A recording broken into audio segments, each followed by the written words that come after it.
তো সওয়াবের নিয়তে সে কবিরা গুনাহ করছে। টেলিভিশন দেখা কি জায়েজ, মাকরু, কি সগীরা গুনাহ?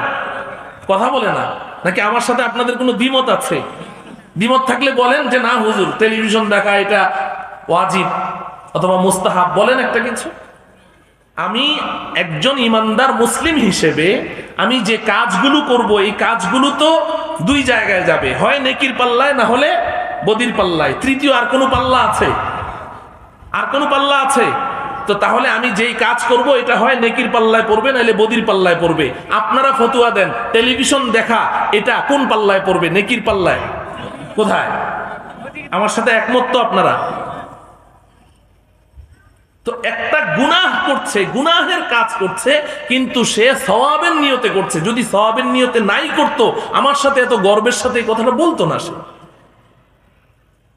খালাস, টেলিভিশন দেখে।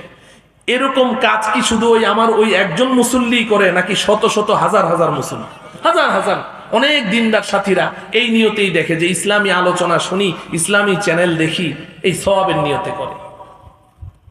ও আমার প্রিয় ভাই, ঠিক আছে, আপনি একজন পুরুষ, টেলিভিশনে একজন পুরুষের কথা শুনছেন, আপনিও পুরুষ, টেলিভিশনে একজন পুরুষের কথা শুনছেন, এতটুকু পর্যন্ত তো বৈধতার জামা পরানো যাবে যে হ্যাঁ এটা বৈধ, একজন পুরুষের কথা শুনছেন।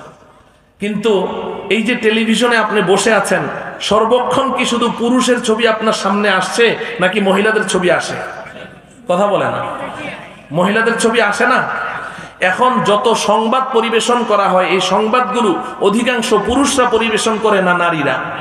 তো একজন নারীর ছবি একজন পুরুষের দেখা কি জায়েজ? হ্যাঁ? তাহলে অনেকেই আমাদের সাথে তর্ক করে, বলে হুজুর আমি শুধু খবর দেখি আর কিচ্ছু দেখি না। তো খবরটা যে তুমি দেখো, কার চেহারাটা দেখো? পুরুষের না নারীর? কার কণ্ঠ তুমি শুনছো, পুরুষের না নারীর? ঠিক আছে, আপনি সংবাদ শুনলেন না, আপনি ইসলামী আলোচনা শুনেন, এই আলোচনা শুনলেন, এর ফাঁকে হঠাৎ করে একটা অ্যাড চলে আসলো, এই অ্যাডটা দিল নারীদেরকে দিয়ে, ওটা কি আপনি দেখছেন না? তা আপনি কি করে বেঁচে থাকবেন? আমাকে এটা বুঝান যে না আমি টেলিভিশন দেখি কিন্তু আমার কোনো গুনাহ হয় না, এটা তো কেউই বলতে পারবে না। ওটা ভিন্ন মাসআলা, আমি ওই নিয়ে আলোচনা করতে চাই না। কিন্তু আমি যে কথা বলছি, আপনার কাছে তো কোরআন ও হাদিসের গভীর জ্ঞান নেই, কোষ্ঠী পাথর নেই, আপনার কাছে বাসারাত আছে, বসিরত নেই, আপনার চর্মচক্ষু আছে, অন্তর্চক্ষু নেই।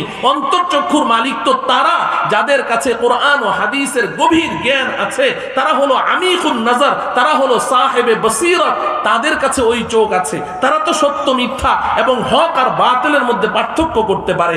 আপনার তো ওই চক্ষু নাই, আপনার চর্মচক্ষু আছে।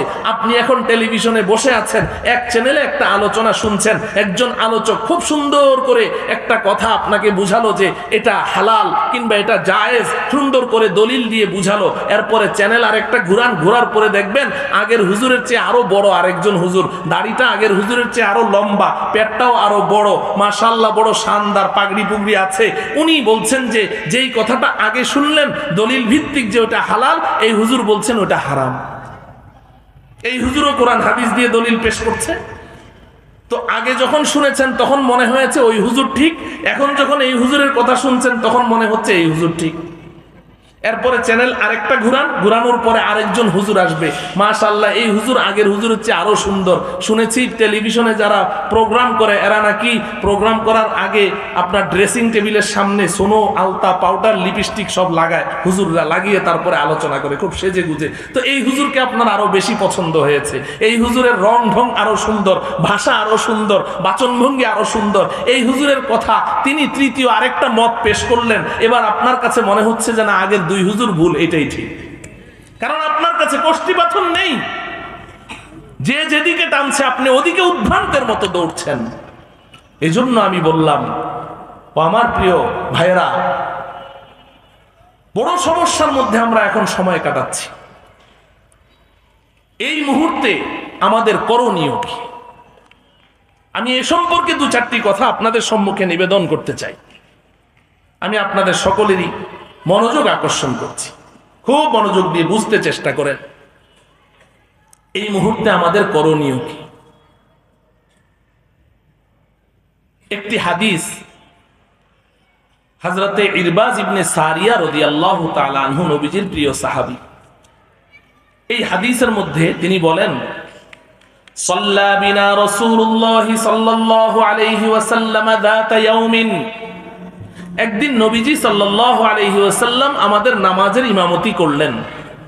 ফাওয়াযানা মাউইযাতান বালিগা, নামাজের পরে নবীজি আমাদেরকে একটি বলিষ্ঠ ভাষণ দিলেন, ওয়াজ করলেন, নসিহত করলেন।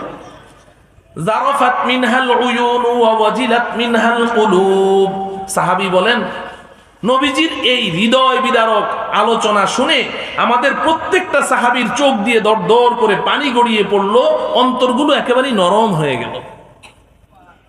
ফাকালা রাজুলুন ইয়া রাসূলুল্লাহ কাআন্না হাযিহি মাউইযাতু মুওয়াদ্দিইন ফাআউসিনা, এক সাহাবী দাঁড়িয়ে গেলেন, আর সহ্য করতে পারলেন না, দাঁড়িয়ে বললেন, ইয়া রাসূলুল্লাহ, আজকে আপনার আলোচনাটা শুনে মনে হচ্ছে যেন আপনি আমাদেরকে বিদায় জানাচ্ছেন। আপনার কথাগুলো বিদায়ী ভাষণের মতো মনে হচ্ছে, মনে হয় যেন আর কোনোদিন আপনার ওয়াজ আমরা শুনতে পারবো না, এমনটি মনে হচ্ছে। অতএব আপনি আমাদেরকে একটু শেষ ওসিয়ত করে দেন। ফাআউসিনা ফাকালা উসিকুম বিস-সামঈ ওয়াত-তাআহ, উসিকুম বিতাকওয়াল্লাহি ওয়াস-সামঈ ওয়াত-তাআহ। নবীজি বলেন, আমি তোমাদেরকে ওসিয়ত করছি তাকওয়া অবলম্বন করো, আল্লাহর ভয় অবলম্বন করো, এবং ওয়াস-সামঈ ওয়াত-তাআহ, তোমরা সব সময় অনুগত থাকবে। তোমাদের ধর্মীয় নেতা যিনি থাকবেন তার অনুগত থাকবে, তোমাদের রাষ্ট্রপ্রধান যিনি থাকবেন তিনি যতক্ষণ পর্যন্ত তোমাদেরকে শরীয়তের গণ্ডির ভেতরে তোমাদেরকে পরিচালনা করবে তোমরা তার অনুগত থাকবে। যদিও তোমাদের নেতা, তোমাদের লিডার, তোমাদের রাষ্ট্রপ্রধান একজন হাবশী কৃতদাস গোলামও হয়, তবুও সে যদি শরীয়তের ভিতরে তোমাদেরকে চালায় তোমরা তার অনুগত থাকবে। এ পর্যন্ত শেষ, এটা আমার মাকসাদ না। এরপরে নবীজি বলছেন, فَإِنَّهُ مَن يَعِشْ مِنكُم بَعْدِي فَسَيَرَى اخْتِلَافًا كَثِيرًا فَعَلَيْكُمْ بِسُنَّتِي وَسُنَّةِ الْخُلَفَاءِ الرَّاشِدِينَ الْمَهْدِيِّينَ। নবীজি বলেন, দেখো আমি দুনিয়া ছেড়ে চলে যাওয়ার পরে তোমরা অনেক মতভেদ দেখতে পাবে। فَإِنَّهُ مَن يَعِشْ مِنكُم بَعْدِي, আমার পরে তোমরা যারা জিন্দা থাকবে দুনিয়াতে, فَسَيَرَى اخْتِلَافًا كَثِيرًا, তোমরা অনেক মতভেদ দেখতে পাবে। ওই সময় তোমরা করবেটা কি? এক একজন এক এক দিকে টানবে, তোমাকে যাবে কোন দিকে? নবীজি বলছেন, فَعَلَيْكُمْ بِسُنَّتِي وَسُنَّةِ الْخُلَفَاءِ الرَّاشِدِينَ الْمَهْدِيِّينَ। এই আমার উম্মত শোনো, আমি তোমাদেরকে ওসিয়ত করছি, যখন আমার উম্মতের মধ্যে মতভেদ সৃষ্টি হবে, যখন আমার উম্মত বিভিন্ন দিকে উদ্ভ্রান্তের মতো ঘুরতে থাকবে, এক একজন এক এক দিকে দৌড়াবে, এক একজন এক এক দিকে টানতে থাকবে, তখন তোমরা যদি হকের উপরে চলতে চাও তাহলে আমি রাসূল তোমাদেরকে ওসিয়ত করছি, ফাআলাইকুম বিসুন্নতি ওয়া সুন্নাতিল খুলাফাইর রাশিদিনাল মাহদিয়্যিন। ওই সময় তোমরা আমি রাসূলের সুন্নাহ এবং আদর্শ এবং আমার সাহাবায়ে কেরাম খুলাফায়ে রাশিদিনের সুন্নাহ এবং আদর্শকে আঁকড়ে ধরে থাকবে। আব্দু আলাইহা বিন নওয়াজিজ, মাড়ির দাঁত দিয়ে কামড়ে ধরে থাকবে।